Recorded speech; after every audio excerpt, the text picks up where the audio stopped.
말라기서 2장 4절로 6절까지 말씀 중심에서 생명과 평강의 언약이라는 제목으로 하나님 말씀 증거하겠습니다. 말라기서 2장 5절 말씀에 보면 우리 하나님께서 여호와 하나님께서 하나님의 언약이라고 말씀하시며 나의 언약은 생명과 평강의 언약이다 라고 말씀합니다. 여러분, 우리 기독교는 언약의 종교입니다. 하나님께서 약속하시고 그 약속의 말씀을 이루시는 가운데 우리들을 약속의 대상자로 삼으시고 그 약속을 받을 수 없는 자들이지만 그 약속의 대상자로 그렇게 함께 그 약속을 체결할 수 있는 아무런 공로나 자격이나 조건이 없는 자들이지만 우리들을 그렇게 약속 가운데로 불러주시고 그 생명과 평화의 그 약속을 신실하게 지켜나가시며 우리를 인도하시는 그런 하나님께서 우리의 아버지가 되신다라는 사실을 그렇게 기억하며 살아가는 종교, 그것이 바로 기독교라고 할 수가 있겠습니다. 여러분, 그렇기 때문에 다른 종교와는 달리요, 그 약속의 말씀이 그 말씀을 이룰 수 있는 능력이 있어야만 하고 그 약속의 말씀을 그렇게 미리 예언적으로 하실 수 있는 능력자이셔야만 그와 같은 일들이 가능하다는 사실. 다른 종교와 구분되는 중요한 특징 가운데 하나입니다. 우리 하나님께서는 구원을 약속하시고 그 구원의 약속을 하나님의 능력과 그 섭리를 따라서 하나도 틀림없이 또 빠짐없이 완벽한 시점에 그렇게 이루어 가시는 우리 하나님이신 것을 우리는 정말로 감사해야 되겠고, 다른 종교에는 그와 같은 약속을 미리 예언하고 그 약속의 말씀을 끝까지 지켜 이루어내는 그와 같은 약속이 없는 그런 종교들이라는 사실을 우리가 기억할 때 이 기독교의 신앙을 가지고 있는 것이 얼마나 감사한 일인지, 그리고 크리스찬으로 살아가는 것이 얼마나 복된 일인지를 다시 한번 기억하며 우리 하나님 앞에 이 시간에도 진심으로 감사하는 그런 마음으로 예배를 드리시는 우리들이 되어야만 할 것입니다. 이 말라기서는 우리 성도님들께서 잘 아시는 것처럼 이스라엘 백성들이 정말로 하나님의 약속의 말씀을 어기고 끝까지 배반하고 배신하는 중에서도 우리 하나님의 사랑과 긍휼 때문에 다시 한번 약속을 허락하시고 그 약속을 이루어 주시겠노라고 그렇게 말씀하시는 그런 귀한 성경이라고 할 수가 있겠습니다. 말라기서가 크게 세 부분으로 나눠질 수 있는데요. 이스라엘 백성들이 얼마나 큰 특권을 가지고 있나. 근데 그 특권만 권리로 누리려고만 하고 마땅히 해야 할 의무, 그 약속의 대상자로 삼아 주셨기 때문에 그 약속을 잘 지켜나가려는 노력을 계속해야만 함에도 불구하고 계속해서 약속의 말씀을 어겨나가는, 그래서 결국 타락하게 되는 그런 이스라엘 백성들의 모습을 그렇게 그리고 있으면서, 그럼에도 불구하고 마지막으로 하나님의 긍휼과 사랑으로 그 변할 수 없는 그 속성 때문에 약속이 깨지지 않는 이유는 바로 하나님 때문에 그 약속이 계속 유지되며 그 약속의 말씀을 끝까지 이루어 주실 것이라는 그러한 말씀을 하시면서 그렇게 말라기서를 마치고 있는 것입니다. 말라기 선지자 이후에 400여 년이 넘도록 더 이상 하나님의 뜻이 나타나지 않았고, 바로 그렇게 중간기 상태를 지나서 우리 세례 요한과 예수님께서 그렇게 나타나게 되시는 것입니다. 그 전까지는 흑암의 세계, 암흑의 상태에서 말씀 없이 빛 없이 그렇게 살아갔던 그들이었는데, 그와 같은 약속의 말씀이 이루어지지 않을 것처럼 보이는 그때에도 그 말씀을 기억하고 그리고 그 말씀에 합당한 자로 살아가는 자들은 그렇게 하나님의 약속의 말씀을 이루는 대상자들로 나타나게 된다라는 것을 우리가 교훈받을 수 있겠습니다. 오늘 본문의 말씀은 이스라엘의 타락, 그 중에 지도자들의 타락을 하나님께서 말씀하시면서 특별히 제사장들이 얼마나 타락되어 있는 상태에 있는가에 대해서 말씀해 주시고, 그럼에도 불구하고 처음에 종교 지도자들이, 특별히 제사장과 레위인들이 얼마나 하나님 앞에서 하나님을 기쁘시게 하는 모습으로 그 직분에 합당하게 살아갔는지에 대해서 말씀해 주고 계시는 부분이 바로 4절부터 6절까지의 말씀이라고 할 수가 있겠습니다. 우리들도 동일하게 그렇게 최초의 레위인들에게 주셨던 그 약속의 말씀을 기억하며 그 약속의 말씀을 실제로 이루는 그런 자들의 삶의 모습과 같이, 그렇게 우리들도 이 땅의 왕같은 제사장으로 하나님의 말씀을 잘 순종하며 말씀대로, 그리고 그들에게 요구하시는 바 깨끗함을 잘 유지하면서 그렇게 남은 때를 살아가셔야 되겠고, 그와 같은 생활의 모습이 바로 생명과 평화의 약속 가운데 살아가는 자들이다 라는 것을 오늘 본문을 통해서 우리들에게 교훈해 주신다라고 할 수가 있겠습니다. 먼저 생명과 평강의 언약, 그 언약이 무엇인지, 그리고 그 언약을 우리에게 주신 이유가 무엇인지를 두 가지로 크게 살펴보도록 하겠습니다. 첫 번째, 이 생명과 평강의 언약은 바로 레위와 세우신 언약이다 라는 것입니다. 오늘 말라기서 2장 4절 말씀에 보면 내가 이 명령을 너희에게 내린 것은 레위와 세운 나의 언약이 항상 있게 하려 함이다 라고 말씀합니다. 이 명령이라는 것은 그 1절부터 3절까지의 말씀인데요. 하나님의 말씀을 듣고 그것을 마음에 두고 그리고 하나님을 영원롭게 섬기는 것, 그것을 명령하고 계십니다. 근데 이스라엘 백성들이 그렇게 살아가지 못했다라는 거예요. 특별히 제사장들, 레위인들, 지도자들이 그랬다라는 것입니다. 그런 이들에게 내가 내리고자 하는 그 복을 저주로 바꾸겠다, 그렇게 말씀하시면서 엄하게 그 이스라엘 백성들의 타락을 그렇게 분명히 말씀해 주고 계시는 것입니다.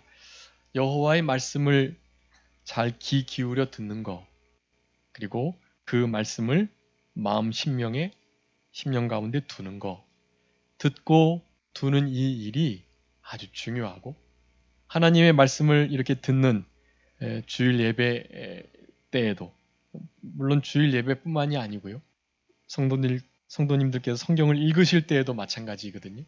그리고 다른 일반적인 예배 속에서도 늘 그러셔야만 합니다.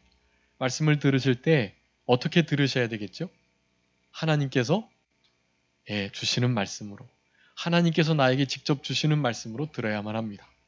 누구 들으라고 하는 소리다. 목사님이 저렇게 말씀하시지만 목사님 당신이나 좀 잘하시지, 그런 식으로 말씀을 들으시면 안 되는 거예요. 나에게 직접 하시는 말씀으로 말씀을 듣는 것, 그것이 여호와의 말씀으로 듣는 참된 성도들의 모습이라고 할 수가 있겠습니다. 그렇게 들은 바 말씀은 마음에 잘 심겨지게 돼 있어요. 마음에 심겨진 말씀만이 열매를 맺게 되고 우리의 삶 속에서 그 말씀이 생각나게 되는 것입니다. 말씀이 우리의 삶 가운데 더 이상 역사하지 못하고 생명이 되지 못하고 유익되지 못하는 이유는 그 말씀을 하나님께서 주시는 말씀으로 듣지 않았기 때문이며, 그렇기 때문에 그 말씀이 믿음으로 우리의 심령과 결합되지 못하기 때문에 라는 것을 히브리서 4장에서 말씀하는 것이, 그러니까 선행되어야 할 것은 하나님의 말씀을 하나님께서 나에게 주시는 말씀으로 듣는 이 청종의 태도, 이것이 아주 중요하고, 그것을 못하는 이스라엘 백성들에게 이렇게 경고의 말씀을 하시는 것입니다. 말씀을 그렇게 듣지 않고 그런 말씀을 마음에 새겨 두지 않는다면 당연히 하나님을 영화롭게 해드릴 수 없고, 그런 삶은 도리어 복이 되는 일들조차도 하나님께서 저주로 바꾸시는 그런 징계를 받을 수밖에 없음을 말씀하고 계시는 것입니다. 아주 중요한 것인데요. 하나님의 말씀을 하나님이 나에게 직접 주시는 말씀으로 듣는다. 그리고 그 말씀을 마음에 새긴다, 마음에 둔다라는 사실, 그리고 그와 같은 것들로 우리 하나님을 영화롭게 해드리는, 하나님의 영광을 가리우지 않고 하나님 되심을 드러내는 그런 인생길을 걸어가는 것, 그것을 지금 우리들에게 명령하셨다라는 것입니다. 이와 같이 그렇게 명령을 하는 바로 그와 같은 것들은 레위와 세운 나의 언약, 즉 생명과 평강의 언약이 항상 있게 하려 함이다라고 말합니다.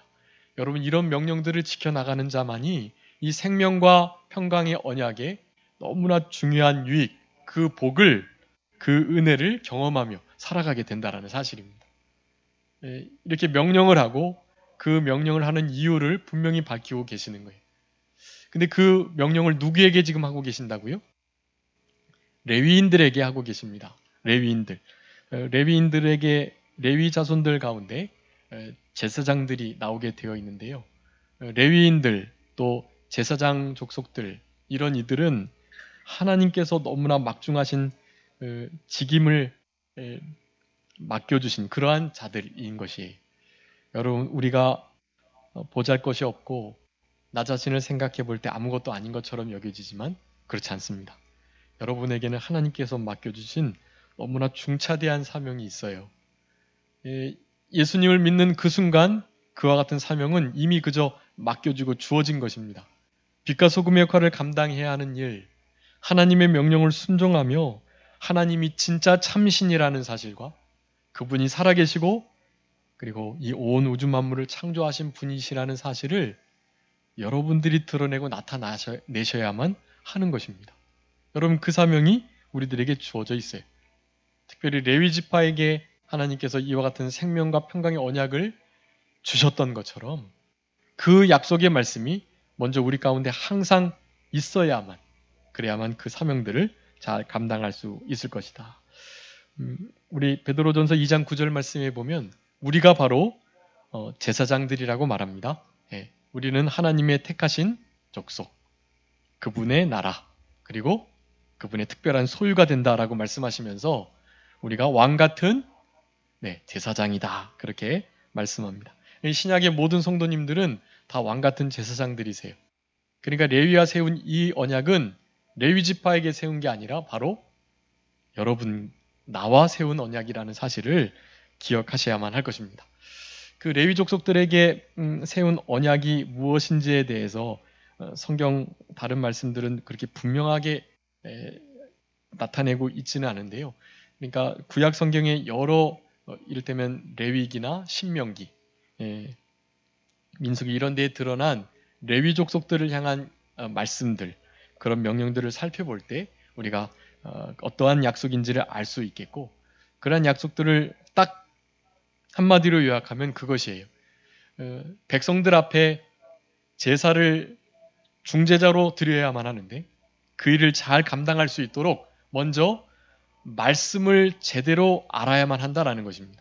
레위 지파와 제사장들은 하나님의 제사를 중간에서 드리는 자들로, 그들이 예법을 잘못 알아가지고 하나님께 드리는 제사의 법을 잘못 진행하면 그 제사 당연히 받지 않으실 뿐만 아니라 잘못 드린 그 당사자, 제사의 당사자가 거의 바로바로 목숨을 잃는 그런 큰 역할을 감당했던 자들이었던 것입니다. 그러니까 한마디로 말씀드리면 레위인들에게 주어진 그 명령, 그것은 하나님의 말씀대로, 하나님의 법대로 무엇이든지 해야 된다라는 사실입니다. 제사 드릴 때뿐만이 아니에요.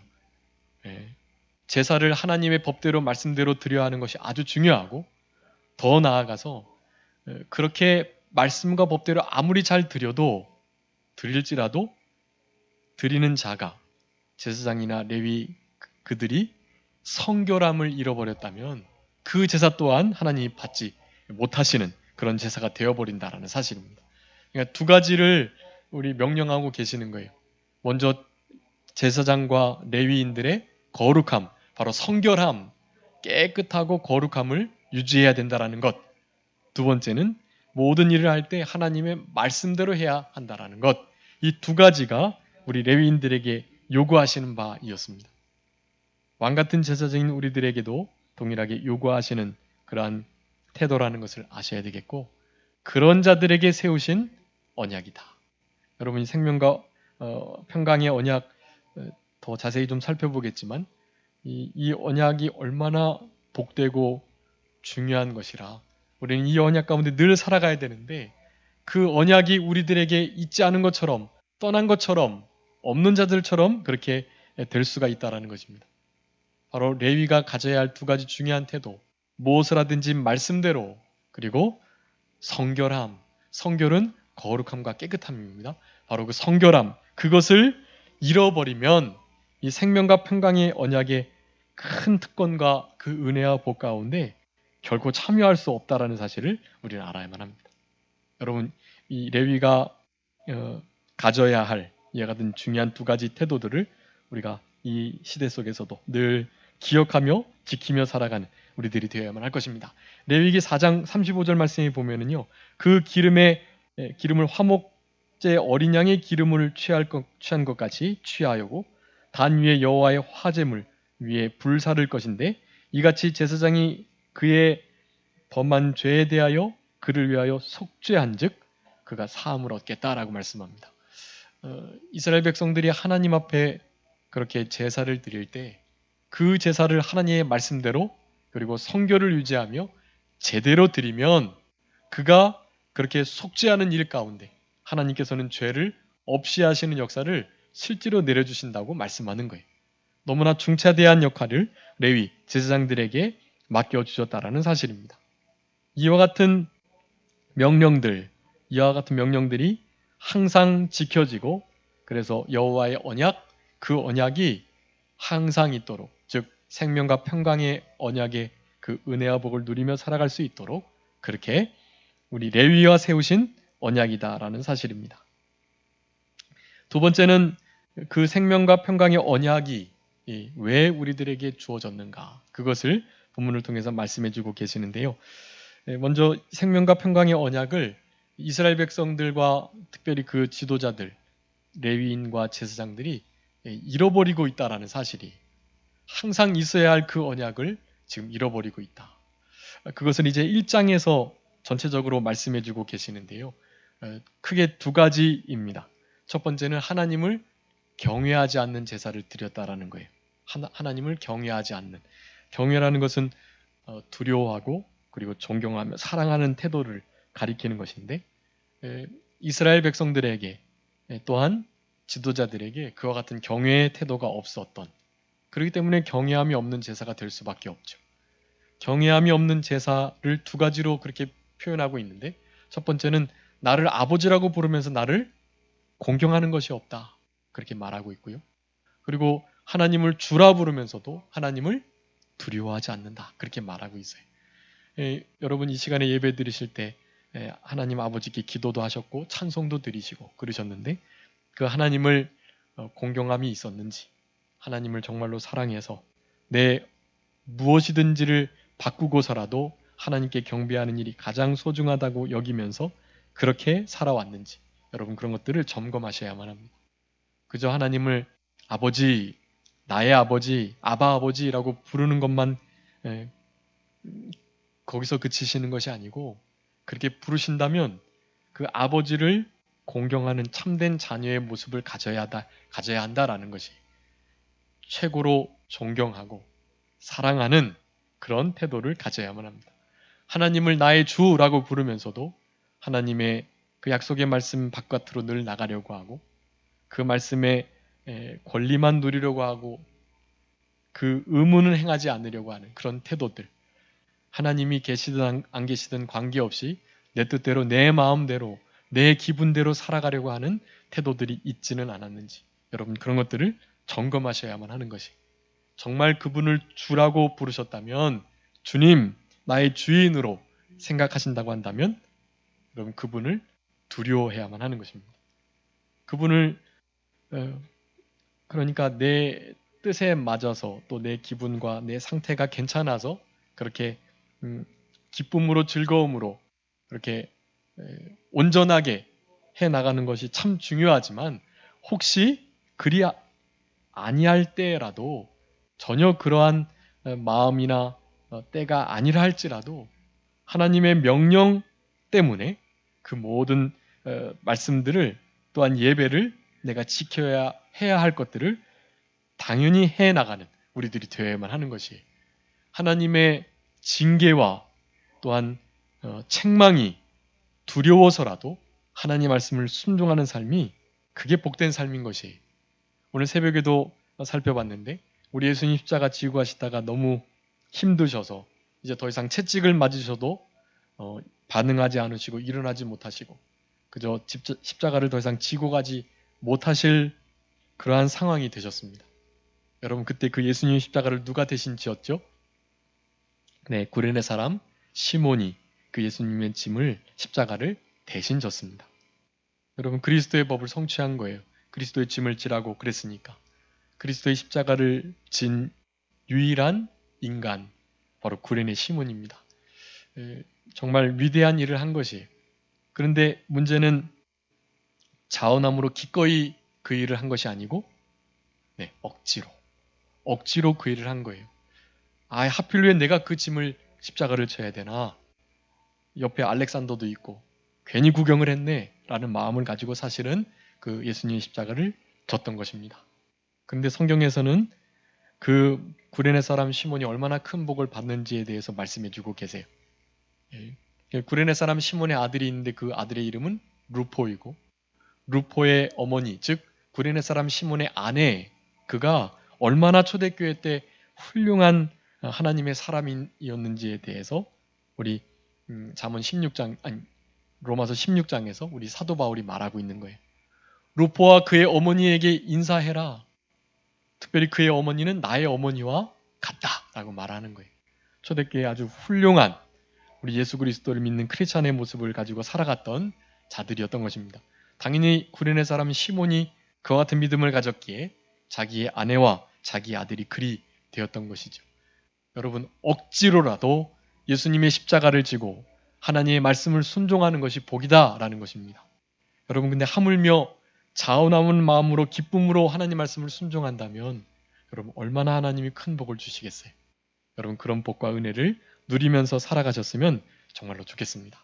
여러분 그런 삶이 생명과 평강의 언약 가운데 그 언약을 누리며 살아가는 자들의 모습이다라고 할 수가 있겠습니다. 이스라엘 백성들은 그걸 잃어버린 거예요. 하나님을 경외함이 전혀 없는 제사를 드리고 있었던 것입니다.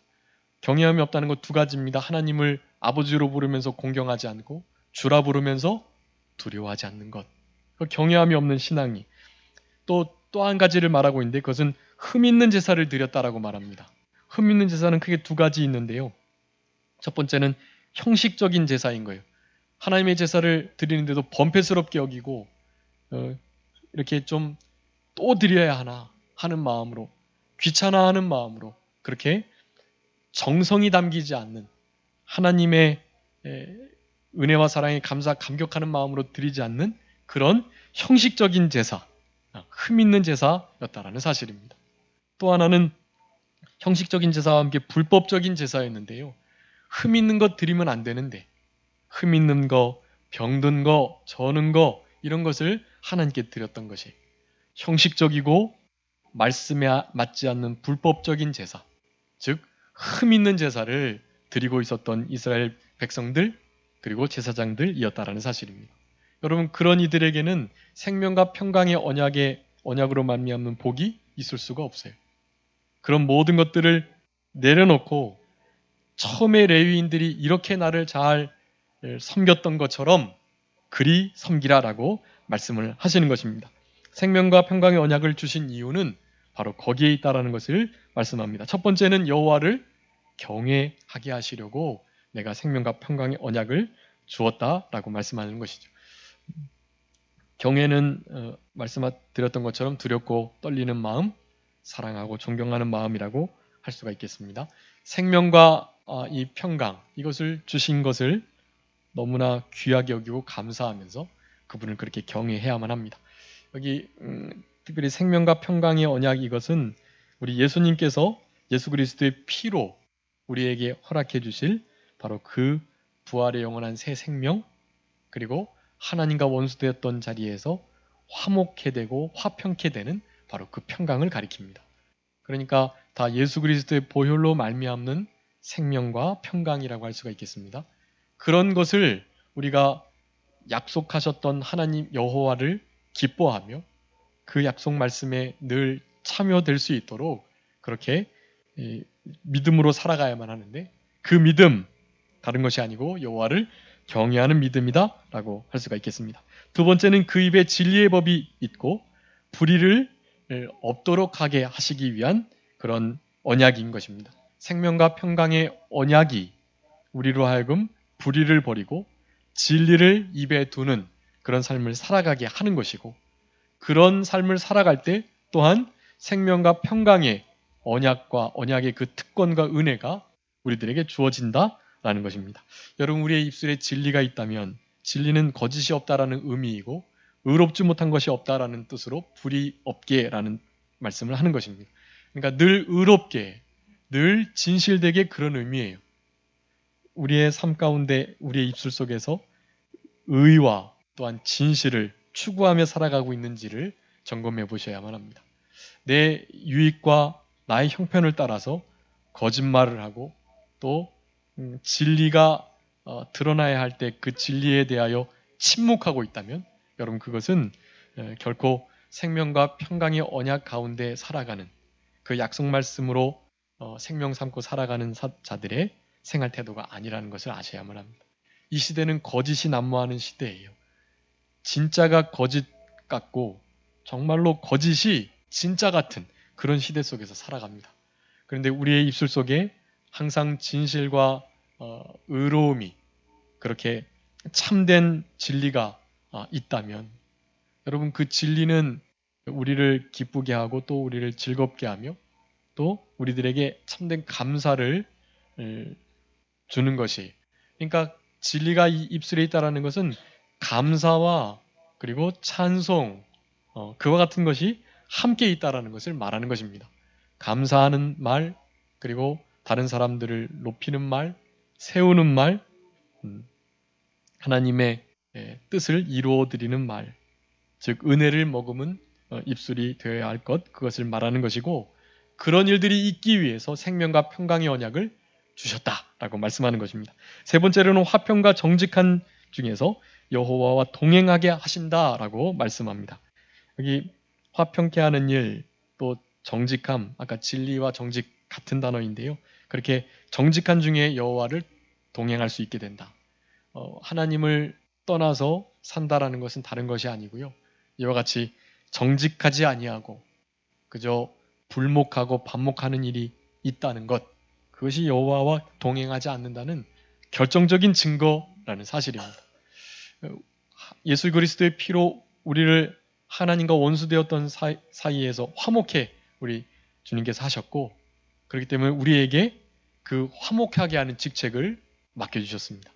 몇 번 많이 읽어봤죠. 고린도후서 9장 18절입니다.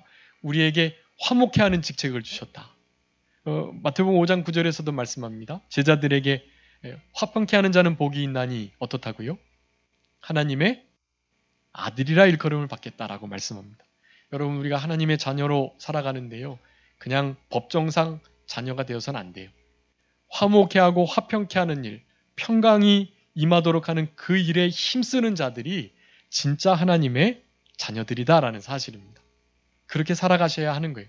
우리를 먼저 그 화평과 정직함으로 말미암아 여호와와 동행하게 해주셨기 때문에 우리는 그런 삶을 살아가면서 다른 사람들에게 그와 같은 빛을 드러내야만 하는 것이, 그런 일이 있게 하시기 위해서 이 생명과 평강의 언약을 명령하셨다라고 말씀하고 계시는 것입니다. 특별히 이 정직은 잠언 3장에 보면 32절에 하나님께서 정직한 자와 교통하신다라고 말씀합니다. 여러분, 중요한 말씀이니까 꼭 기억하시고요. 잠언 3장 32절에 하나님은 정직한 자와 친근히 하시고 교통하신다라고 말씀하고 계시니까, 하나님이 나와 좀 멀리 떨어진 것 같고 말씀을 읽어도 감동이 없고 기도해도 어떤 응답이 없고 하나님 앞에 찬송할 때, 이렇게 예배 드릴 때 예배의 기쁨과 감격이 없다면 내가 정직하게 살아가고 있는가? 다른 사람들과 반목이나 불목이 없이 화평과 화목을 도모하며 그렇게 살아가고 있는가, 그것을 점검하는 일이 필요하겠습니다.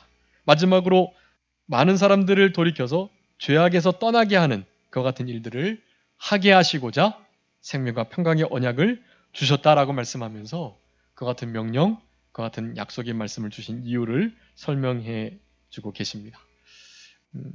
여기 많은 사람들을 돌이키는 일, 물론 이것은 우리가 할 수 있는 일이 아니고요. 우리가 전도해서 우리가 믿지 않는 이들을 교회에 데려와서 주님을 영접하고 믿는 일이 있어도 그건 우리가 한 일이 아니에요. 예. 전도하는 일, 다른 사람들을 회개케 하는 일, 그건 우리가 하는 것이 아닙니다. 우리가 하려고 마음을 먹고 그렇게 움직이면 그때부터 하나님께서 역사하시는 거예요. 그 일은 하나님이 하시는 것입니다. 마음을 돌이키는 일은 하나님의 영역에 속해 있는 거예요. 물론 우리의 태도와 우리의 눈빛, 우리의 선한 말을 통해서 그와 같은 역사가 나타나지만 그 모든 일들을 하시는 주체자는 하나님이시다. 그렇기 때문에 내가 했다라는 말씀 하시면 안 되고, 그렇지만 내가 마치 하는 것처럼 그렇게 우리의 마음과 정성을 다 기울여서 한 영혼을 사랑하고 그 영혼을 건져내는 일에 남은 때에 그렇게 시간을 들이는 우리들이 되어야만 할 것입니다. 그렇게 돌이키는 일, 그리고 죄악에서 떠나게 하는 일. 죄악에서 떠나게 하는 일도 마찬가지예요. 나도 저 사람처럼 죄와는 관계없는 성결된 삶을 좀 살아가고 싶다라는 생각을 할 수 있도록 우리가 먼저 그렇게 성결된 삶을 살아가야만 합니다. 그럼에도 그 자리로부터 돌이키는 일은 우리 하나님께서 하신다는 사실을 기억하면서 그 같은 일들을 해야만 하는 것이. 그래서 먼저 우리가 돌이키는 삶을 살아가고 그리고 죄악에서 떠나는 생활을 해야만 합니다.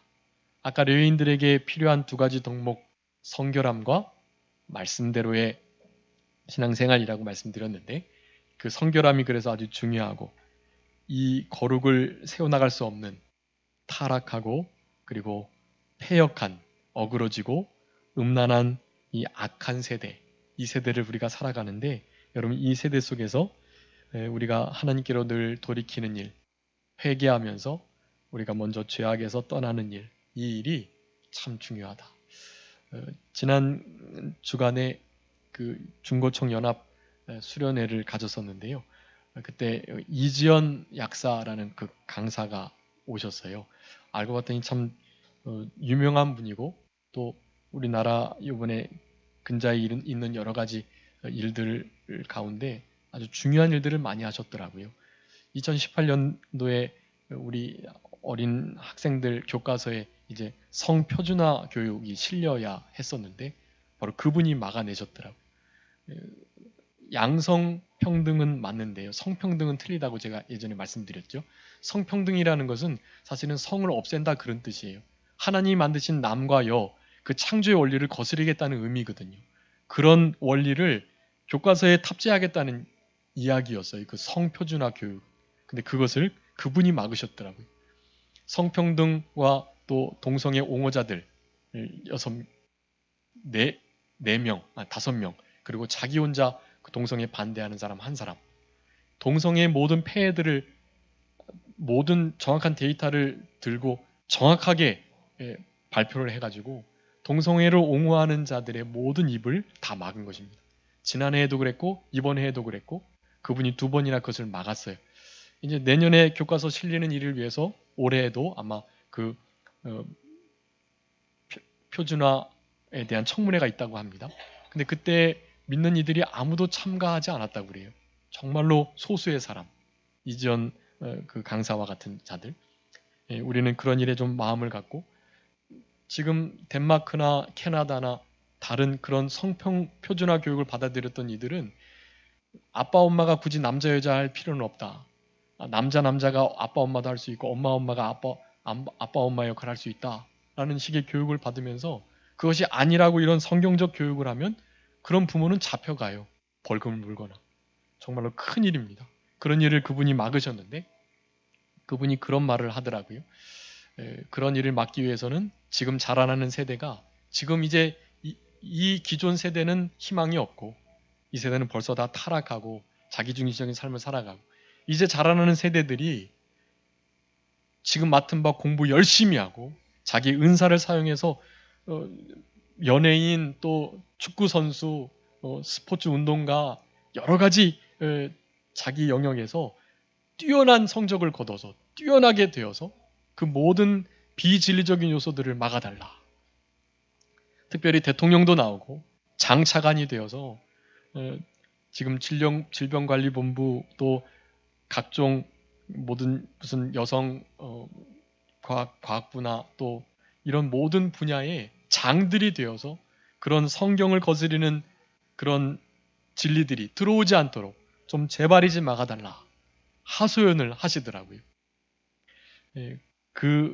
그때 우리 아이들이 좀 많이 도전을 받았고 좀 이렇게 큰 은혜를 받았습니다. 그래 그렇게 한번 해보자 그런 일들이 있었고 그러면서 하시는 말씀이 그러기 위해서 가장 먼저 해야 될 게 무엇인가 그것을 말씀하시는데 다들 거기에 동의하고 그와 같이 하기로 결단을 했습니다.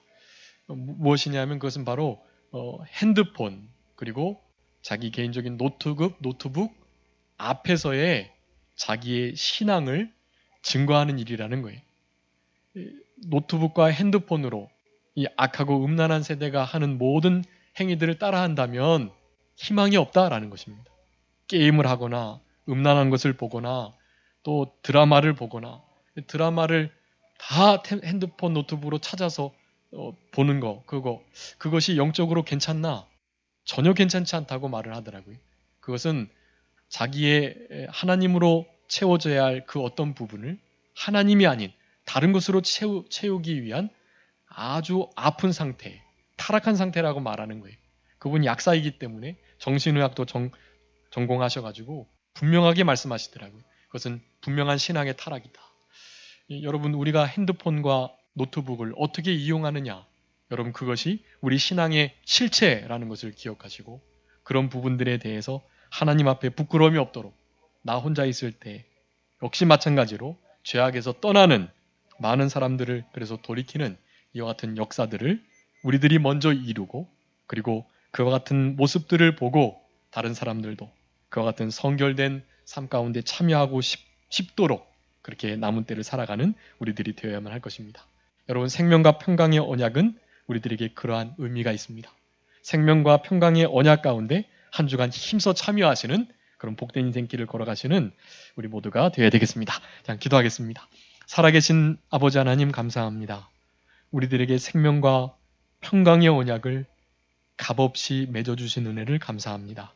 그 은혜와 특권 가운데 살아가기 위해서는 의무를 먼저 준행하는 우리들이 되게 하여 주시옵소서. 여호와를 경외케 하시고 진리의 말씀이 입에서 떠나지 않는 우리들이 되게 하여 주시며 화평과 정직한 중에 우리 여호와와 늘 동행하는 삶을 살아가게 하시고 우리가 죄에서 돌이켜 떠나는 생활, 그 죄악을 이기는 생활을 잘 감당함으로 우리 주님 앞에 왕같은 제사장으로서의 삶을 잘 살아가고 많은 이들을 주께로 돌이키는 그 역사 가운데 우리들이 마음껏 사용될 수 있도록 주님께서 역사하시고 은혜 베풀어 주시옵소서. 남은 모든 주의 날도 우리 주님께 온전한 경배와 찬양, 영광을 돌려드릴 수 있도록 도우시기를 간절히 바라옵고 감사하오며 예수 그리스도의 이름으로 기도 올리옵나이다. 아멘. 찬송하시겠습니다. 찬송가 520장